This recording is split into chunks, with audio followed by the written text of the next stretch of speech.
சென்னையில் ஒரு ஆடம்பரமான பங்களாவின் வராண்டாவில் விலை உயர்ந்த நாற்காலியில் அமர்ந்து காயத்ரி வெளியே பார்த்து கொண்டிருந்தாள். கார் பார்க்கிங்கில் பளபளப்பான புது கார் நின்றிருந்தது. வீட்டின் உட்புறங்களில் ஏசியின் குளிர்ந்த காற்றும் நறுமணமும் நிறைந்திருந்தது. அவளது தந்தை ரகுநாதன் ஒரு பெரிய அரசு அதிகாரியாக இருந்தார். எல்லா விஷயங்களிலும் அவருக்கு உயர்ந்த செல்வாக்கு இருந்தது.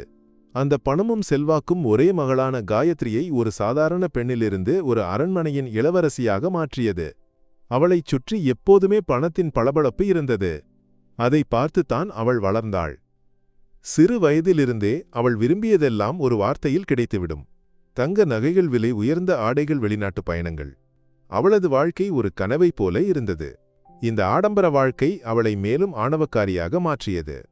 பணம்தான் இந்த உலகில் மிகப்பெரிய சக்தி என்றும் பணம் இல்லாதவர்கள் தாழ்ந்தவர்கள் என்றும் அவள் நம்பினாள். படிப்பிலும் அவள் புத்திசாலியாக இருந்தாள். கல்லூரி ஹாஸ்டலில் காயத்ரியைப் போன்ற செல்வந்தரும் அழகியுமான பெண் வேறு யாரும் இல்லை. அவளைச் சுற்றி நிறைய நண்பர்கள் இருந்தும் யாரும் அவளது இதயத்திற்குள் நுழையவில்லை. அவர்களுக்கு அவளை அனுபவிக்க மட்டுமே ஆர்வம் இருந்தது. காயத்ரியின் மனதில் ஒரு கனவு இருந்தது. தனக்கு நிகரான அல்லது அதையும் விட உயர்ந்த பொருளாதார பின்னணி கொண்ட ஒருவரை திருமணம் செய்து கொள்ள வேண்டும். அந்த கனவு நனவாக அவளது தந்தையின் கையில் உள்ள பணம் போதும் என்று அவளுக்கு உறுதியாக தெரியும். ஒரு சிறிய கிராமத்தில் உள்ள ஓட்டு வீட்டில் புத்தகங்களுக்குள் மூழ்கி அருண் அமர்ந்திருந்தான். புத்தகங்களின் கரையான வாசனையும் மண்ணெண்ணெய் விளக்கின் மங்கிய வெளிச்சமும் மட்டும்தான் அவனது நண்பர்கள். அவனது தந்தை குமரன் ஒரு விவசாயி. மழையையும் மண்ணையும் நம்பிய வாழ்க்கை. குடும்பத்தின் வருமானம் மிகவும் குறைவாக இருந்தது. இருந்தாலும் மகனை ஒரு டாக்டராக்க வேண்டும் என்ற கனவு அவரது கண்ணில் எப்போதும் எரிந்து கொண்டிருந்தது. தந்தையின் மற்றும் தாயின் கஷ்டங்களை பார்த்தே அருண் வளர்ந்தான். அது அவனை மேலும் கடின உழைப்பாளியாக மாற்றியது. அவன் டியூஷன் வகுப்புகளுக்கோ கோச்சிங் சென்டருக்கோ செல்லவில்லை. சொந்தமாக படித்து உயர்ந்த மதிப்பெண்களுடன் அவன் மருத்துவக் கல்லூரியில் இடம்பெற்றான். வகுப்பில் உள்ள சக மாணவர்கள் நவீன வசதிகளையும் ஆடம்பர வாழ்க்கையையும் அனுபவிக்கும்போது அருண் ஒரு சாதாரண வாழ்க்கையை நடத்தினான். அவனது மனதில் ஒரே ஒரு குறிக்கோள் மட்டுமே இருந்தது: ஒரு டாக்டராகி தனது குடும்பத்தை காப்பாற்ற வேண்டும். அருணின் படிப்பு சென்னை மருத்துவக் கல்லூரியில் நடந்தது. அது பரீட்சை காலம்.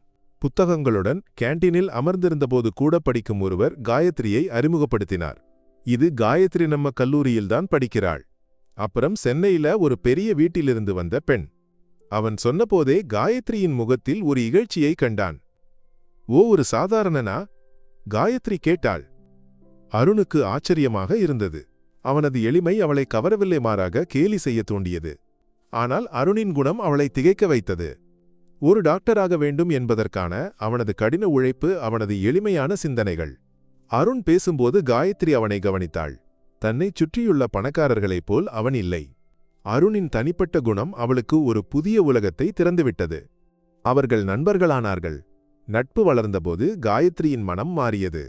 அவளது எல்லா தேவைகளையும் பூர்த்தி செய்து கொடுக்கும் அவளது நண்பர்களை விட உண்மையாக அன்பு செய்ய அருணைப் போன்ற ஒரு சாதாரணனைத்தான் அவளுக்கு தேவைப்பட்டது. அவனது எளிமை அவளுக்கு பிடித்திருந்தது. ஆனால் அவளது ஆணவம் முழுமையாக மாறவில்லை. ரகுநாதனுக்கு இந்த உறவு சுத்தமாக பிடிக்கவில்லை. போதுமான பணமும் பெருமையும் இல்லாத ஒருவனை வைத்து என்ன செய்ய முடியும் என்று அவர் கேட்டார். ஆனாலும் காயத்ரியின் வற்புறுத்தலுக்கு அடிபணிந்து அவர் இந்த உறவை ஏற்றுக்கொண்டார். பெரிய பணக்காரர்களான காயத்ரியின் வீட்டினர் அருணின் குடும்பத்தை சுத்தமாக மதிக்கவில்லை. திருமண நிகழ்ச்சிகள் பிரம்மாண்டமாக இருந்தது. ஆடம்பரத்தின் எல்லா அடையாளங்களும் அந்த திருமணத்தில் இருந்தன. திருமணத்திற்கு பிறகு காயத்ரி அருணின் வீட்டிற்கு குடிபெயர்ந்தாள். ஒரு அரண்மனையிலிருந்து ஒரு சாதாரண ஓட்டு வீட்டிற்கு. காயத்ரிக்கு அந்த வாழ்க்கை சலிப்பாக தோன்றியது.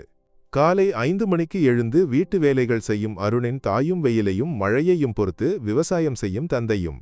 அதெல்லாம் காயத்ரியால் ஏற்றுக்கொள்ள முடியவில்லை. அருணின் குடும்பம் அவளிடம் அன்பாகவும் மரியாதையாகவும் நடந்து கொண்டனர். ஆனால் அந்த அன்பை காயத்ரியால் புரிந்து கொள்ள முடியவில்லை. எனக்கு இதெல்லாம் சரிப்பட்டு வராது என்று அவள் அருணிடம் சொன்னாள். உனக்கு என்ன வேண்டும்? அருண் கேட்டான். எனக்கு என் பழைய வாழ்க்கை போதும். வீட்டுக்குள்ள ஏசி வேண்டும். புது ஆடைகள் வேண்டும். ஃபேன்சி ஹோட்டல்ல இருந்து சாப்பாடு சாப்பிடணும், காயத்ரி சொன்னாள். அருண் அவளை விஷயங்களை சொல்லி புரிய வைக்க முயற்சித்தான். நமது வருமானம் குறைவுதான் காயத்ரி. இப்போதான் நான் படிப்பு முடித்தேன். நாம் இருவரும் சேர்ந்து உழைத்து மெதுவாக எல்லாவற்றையும் சம்பாதித்துக் கொள்ளலாம். அருணின் வார்த்தைகள் அவளுக்கு கோபத்தை ஏற்படுத்தியது. உங்களுடைய குணம் இப்படித்தான். ஒரு பணக்கார வீட்டிலிருந்து வந்த பெண்ணை திருமணம் செய்து கொண்டு அவளது பணத்தில் சுகமாக வாழலாம் என்று நினைத்தீர்களா? அவளது வார்த்தைகள் அருணின் இதயத்தில் ஒரு காயத்தை ஏற்படுத்தியது. அவர்களின் சண்டைகள் வழக்கமாகிவிட்டன. அருணின் பெற்றோர்கள் காயத்ரிக்கு அறிவுரை சொல்ல முயற்சித்தனரானால் அவள் அவர்களை அவமானப்படுத்தினாள். உங்களுக்கு என்ன தெரியும் என்று அவள் கேட்டாள். ஏழைகளான உங்களால் எனது வாழ்க்கை முறையை புரிந்து கொள்ள முடியாது. ஒரு நாள் அருணின் வீட்டில் ஒரு பெரிய சண்டை நடந்தது. காயத்ரியின் ஆணவமும் செலவும் அருணின் குடும்பத்திற்கு தாங்க முடியவில்லை. உங்களால் நான் இந்த வீட்டில் வாழ முடியாது என்று காயத்ரி கத்தினாள். அருண் அவளை சமாதானப்படுத்த முயற்சித்தானால் அவளுக்கு அதற்கு ஆர்வமில்லை. நீங்கள் ஏழைகள் என்னை போன்ற ஒருவரை உங்கள் வாழ்க்கையிலிருந்து விலக்குவது நல்லது. கர்ப்பிணியாக இருந்த காயத்ரி அவனையும் அவரது குடும்பத்தையும் மேலும் அவமானப்படுத்தி தனது வீட்டிற்கு திரும்பி சென்றாள். அவளுக்கு ஒரு குழந்தை பிறந்தபோது கூட அருணுக்கு அது தெரியாது.